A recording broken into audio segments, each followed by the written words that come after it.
what a surprise. Alcohol and tobacco are more damaging to users and society than marijuana. Oh my God, what a deep insight. Yeah, we've known for decades that tobacco causes cancer and kills people.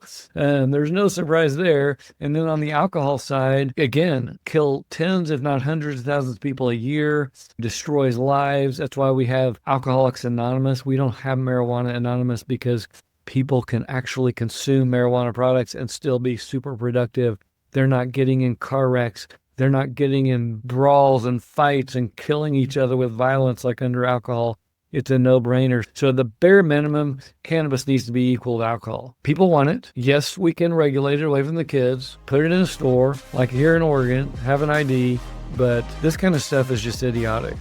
Everybody who has even the lowest level of intelligence can look at the data and know that alcohol and tobacco, which are fully legal, are way more harmful to users and to society. No question. It cannot be argued.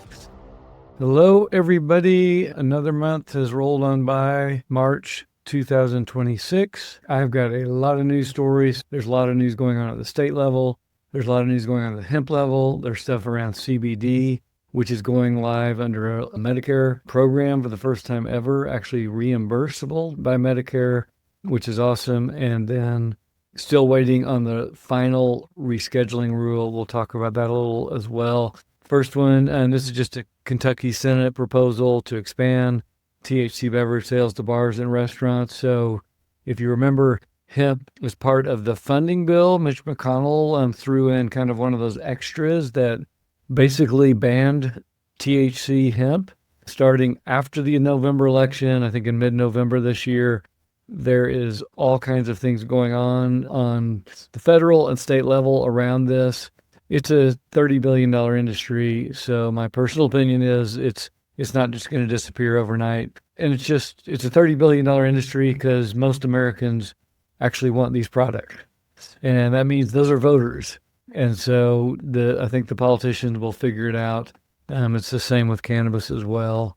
Here's one. Texas is another, non-canna kind of state. They've had a medical program for years. They're expanding this now. They're now talking about putting it on the ballot of the upcoming this year. It's Texans, no question, want cannabis. So how do I know that? Well, first off, whenever they're polled, 8 out of 10 of Texans say they want cannabis. How else would you know it?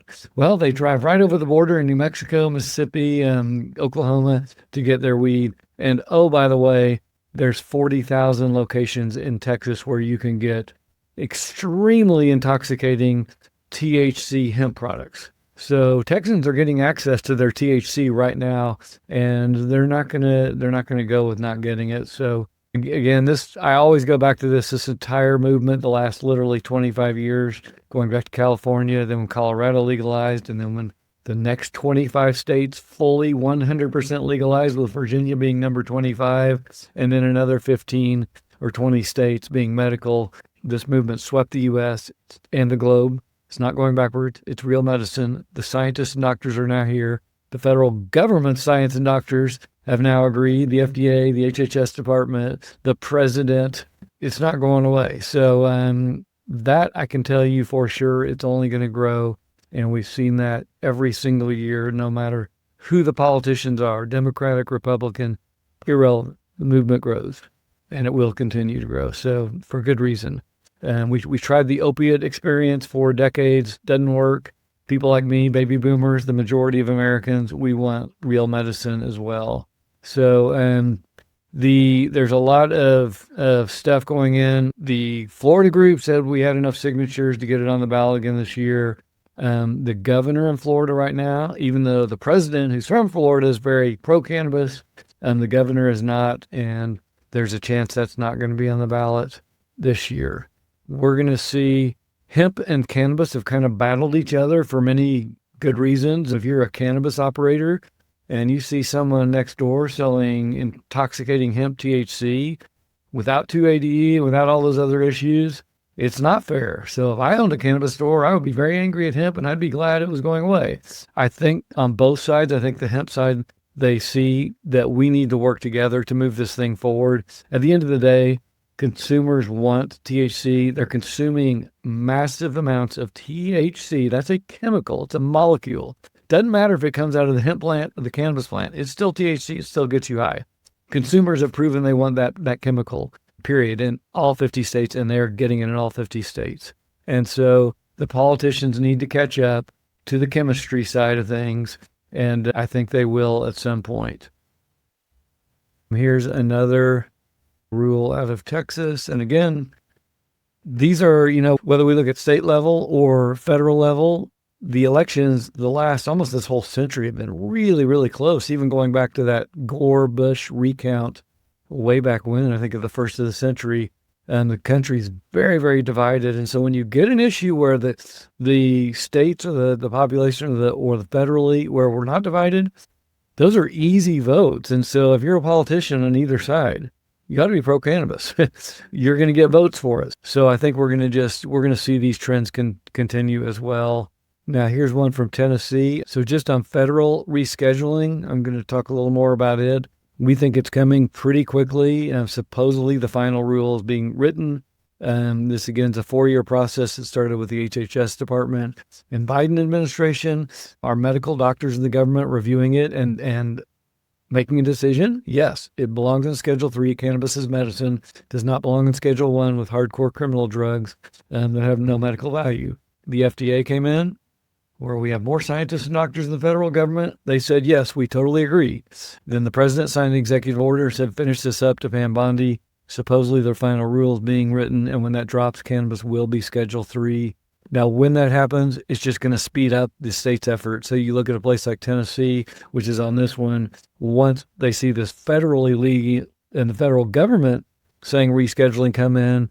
And by the way, even though we have over 30,000 medical studies across the globe documenting hundreds of medical uses for these chemicals, the rescheduling opens up federally funded research. So you're going to see an absolute explosion of research in hospitals and science and universities and many, many, many medicines coming out of this. And that's when the floodgates will open, and any state where people can't get cannabis, consumers are going to be like, nope, this isn't any good as well. Here's another, I've got a bunch of news at the state front, and we're coming into an election year, but here's Georgia chiming in that they're going to introduce resolution urging the federal government to move to Schedule 3 as well. So that's coming out of the states. This is an unrelated to rescheduling story, but this talks about the hardest job in cannabis and the most lucrative can be cultivation. It is very challenging, and we will have lots and lots of growers and manufacturers of products over the next decades, and there will never be a time where there's a shortage of them. So it's kind of like, take any crop that we eat, lettuce, strawberries, pistachios.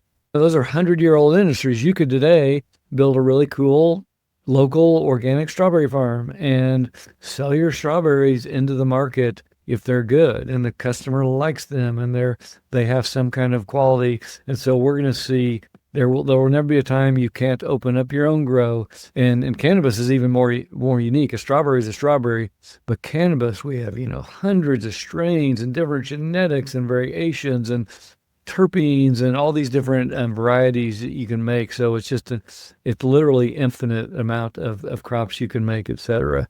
There's been a lot of good tailwinds on the industry in 2026. 2025 was a hair slower, but about flat. Every other year we've grown national revenues. 2026 is starting off really well. We're also seeing that at the big MSOs, the public filings. They're filing a lot of good news as well. And then we're seeing this at state, like New York is off to a record start in 2026. So 250 million in sales just through the first 3 weeks of February. And so I think we're going to see that as well. Again, just proves it doesn't matter which state you're in. We're all Americans and we all want to consume this product. And so you're going to see that growth no matter what. Now, here's another story on descheduling. So moving cannabis to Schedule 3, that makes it real medicine. What's on Schedule 3? Tylenol with codeine, steroid shots, testosterone, ketamine, things like that. Regulated, legal drugs, and we can take them. We just need a prescription. Now, if things are descheduled, then they're off the schedules altogether. And it's like alcohol. You still need an ID, need to be 21, but then you can consume these products. Now, if you're in a legal state like I am, and there's 25 of them, so 50% of our states, it's fully legal, you don't need a prescription to go to it's like, again, buying alcohol. You can go over to your dispensary and get your cannabis products as well. But descheduling is a huge move. It's where cannabis belongs. It also lets the criminals out of jail that shouldn't be there. So it does many other things. We really are pushing for full descheduling. I think we'll eventually get there. It's just the question is how long as well.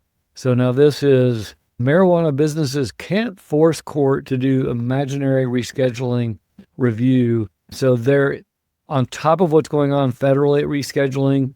There are several court cases going on, including this one. I'll let you read this as well. There's a couple of court cases, though, that are still being heard, and we will see what happens with those. But there's some pretty strong cases on the industry side, and so that's another avenue to getting 280E to go away as well. So here's an article on M&A. We're already seeing this on both sides, both ends. We're seeing lots of new investors come in startups and lots of new investors wanting to get in because they see the writing on the wall with rescheduling. This has never, ever happened in an industry where you could take the whole industry as a whole, the farms, the dispensaries, coast to coast, and you look at the net profit margins, not gross, net. What if I own a farm or a dispensary, what do I take home if let's just say a random number, $5 million dispensary or farm. What do I put in my pocket at the end of the year if I own the place? Probably anywhere from zero, either a loss to absolutely nothing, to maybe I make a little bit. If I include my salary, maybe 3, 4, 5%, maybe a little higher if it's a farm versus a dispensary, and I'm actually doing my tax work correctly. So it's not a wildly profitable industry. Revenues are high, but the profitability is lower. Now, when 280E comes in, every single cannabis company overnight, their net income amount goes from, maybe 5% or 3% or 6% up to 20% or 25%. So all of a sudden I have a $5 million dispensary and I'm taking home $100,000. Oh, next year I'm taking home $1.5 million.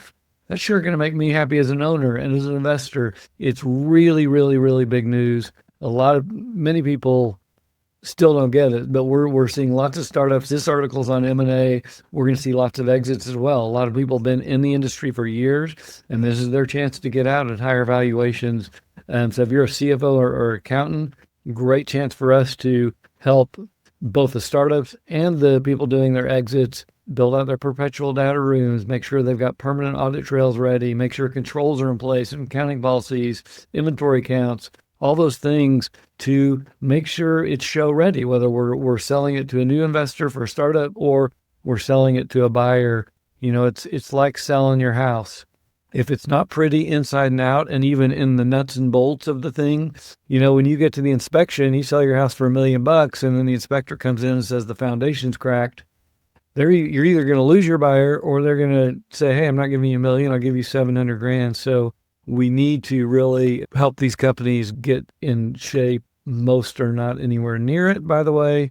I've been in this industry 12 years, and including all the hundreds of people in our VIP community coast to coast, the common, when a new client comes in, usually the books, the controls, everything's a wreck as well. So this is smokable hemp product. So this is in 5 days, Texas ban on smokable hemp products. So that's going to be a boom for the drinkable hemp products. So at least in the meantime, so we'll see. I think smokable products we've seen that all the way back to cigarettes. There's going to be less and less places you can smoke whatever you want to smoke. You can go out in the forest and smoke all kinds of things. I've seen people smoke bark off a tree and do whatever you want out there, but in public, you're going to have to do as well. Now, I think there may be a couple of stories in here on Virginia. They're going to be our 25th state to go fully legal. And so Virginia's going to be a huge booming market this year. Exciting to see that finally happening and getting that crappy governor out and a good one in. Now, this is interesting on article. This is from High Times saying the FDA is done ignoring CBD. Its free ride may be over. Now, CBD is used as a medicine for pets and humans and has been for a while. FDA regulates the medicines we take. So is it a supplement or is it medicine? Now, I don't know, a few years ago, Congress told the FDA, hey, FDA, you need to regulate CBD. It's everywhere. And at the time, the FDA actually got back to Congress and said, we don't have enough staff. We don't have enough people. We can't regulate this. Now they're saying with CBD going completely fully legal, not only fully legal, it's going to qualify under Medicare for reimbursements. Very big news, and even more big news, you can actually put THC in the CBD products, which makes absolutely no sense. So we're going to see the FDA maybe come in and regulate more, but I don't know. All the government agencies are understaffed and underfunded. It seems every 2 weeks that go by, we're arguing about another funding bill. Right now, yeah, you can't. Who is it? The TSA security at the airport. Those people are out of work. So, and one thing our government has proved to us, they can't manage their own finances, and they can't seem to hardly fund the government for more than a month or two at a time, which means they're going to be shorter on staff and harder for things like FDA actually to do their jobs. Here's another one on 2026, building for the exit. There's a lot of these articles. I'm seeing several M&A deals come out left and right, so we're going to see more of that as well coming through. So the industry is very hot. This is a Twitter post. You can actually see this on YouTube, the Dale's report. They put out a lot of good stuff actually, and there are a lot of good videos on YouTube for free. Boris Jordan is the CEO. Curaleaf, the biggest retailer in the U.S., very, very big in Florida, and he says flat out on the call, he's like, look, I know more than you do what's going on with the rescheduling. I've got a lot of context on the inside, and there is no question the final rule is being written right now, and it's just a question of which day it's dropping. So and I think that's very credible. He's very, very big industry insider, and when he says that, I think, he could be bluffing, but I don't think so. I don't think he had anything to gain by that other than showing that he didn't know what he's talking about if he's wrong. So I think that's a decently credible resource. Again, we've had a couple of these come out that they are actually working on this final rule, and it's going to drop, and cannabis is going to be Schedule 3. I think it's going to come pretty soon. What a surprise. Alcohol and tobacco are more damaging to users and society than marijuana. Oh my God, what a deep insight. Yeah, we've known for decades that tobacco causes cancer and kills people. And there's no surprise there. And then on the alcohol side, again, kill tens, if not hundreds of thousands of people a year, destroys lives. That's why we have Alcoholics Anonymous. We don't have Marijuana Anonymous because people can actually consume marijuana products and still be super productive. They're not getting in car wrecks. They're not getting in brawls and fights and killing each other with violence like under alcohol. It's a no-brainer. So the bare minimum, cannabis needs to be equal to alcohol. People want it. Yes, we can regulate it away from the kids, put it in a store, like here in Oregon, have an ID, but this kind of stuff is just idiotic. Everybody who has even the lowest level of intelligence can look at the data and know that alcohol and tobacco, which are fully legal, are way more harmful to users and to society. No question. It cannot be argued. I mean, there are some things in life that cannot be argued. That cannot be argued.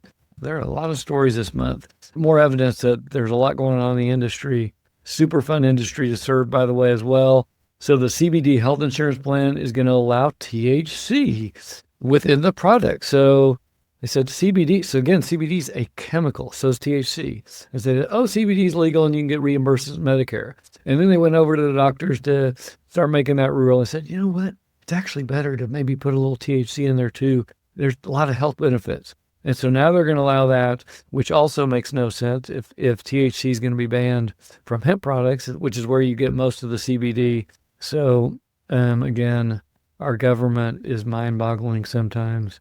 Whitney Economics, more of their forecast. And by the way, their forecast, they don't take into effect the reclassification, which is going to be an absolute hockey stick to demand across the U.S. and probably the globe as well when it happens. So yes, we're going to keep growing.